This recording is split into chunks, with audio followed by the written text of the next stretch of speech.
I got this box of parts for my drip irrigation system. There's hundreds of parts in here and it looks really overwhelming. It's not.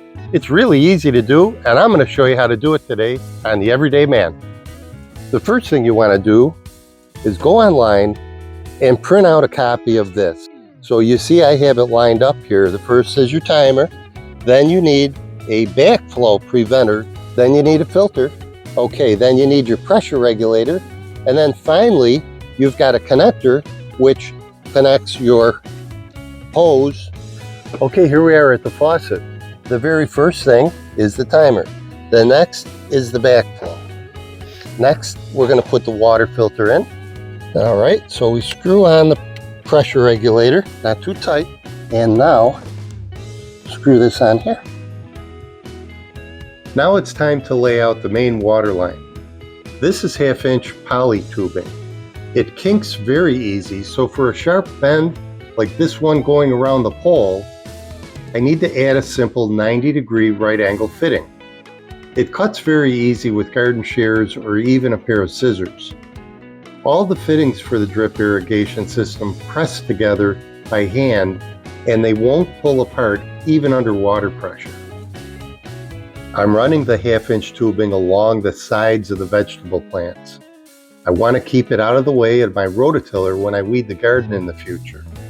I stake the tubing down every few feet to keep it from moving around. Here's a closer view of how to attach the fitting to the 1/2-inch tubing. Pushing it with a rocking motion seems to be the easiest way.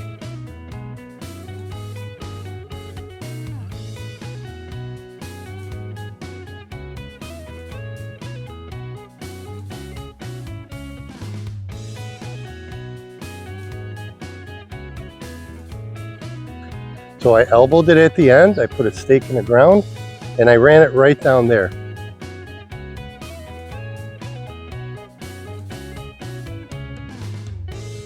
These are the parts that'll bring water from the 1/2-inch tubing to the individual plants. The tubing comes in 50 or 100-foot rolls.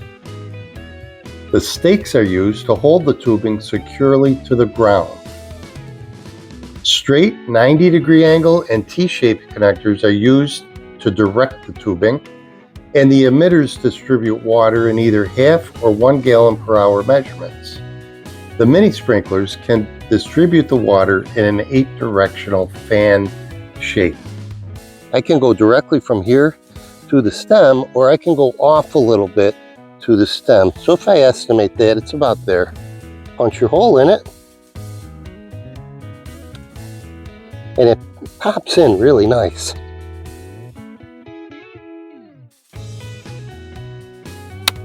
Did you hear that snap? All right. Now put this on, like that, and look at that. You're ready to go. That's how quick and easy it is. All right, that one's dripping out nicely. That one too, look at that ground is just soaking it up. I want to use the same system to water my flowering baskets. Really easy, all we're going to do is tap into that main line. So we're going to pop it right here. Snap it in. I want to fasten it to the wall. There, that's good enough. It's going to want to go up, around the back, and in. So I'll make it right about there. Now we can put the sprinkler on it. This project's done. All the lines are laid for all the rows. You can see the main line is right up close to each plant.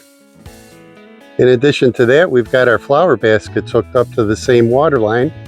Now we got the irrigation in, so it doesn't matter if it rains or not. It doesn't matter if I forget to water it. I hope you enjoyed this video. So thanks for watching. And this is the Everyday Man saying, we'll see you next time.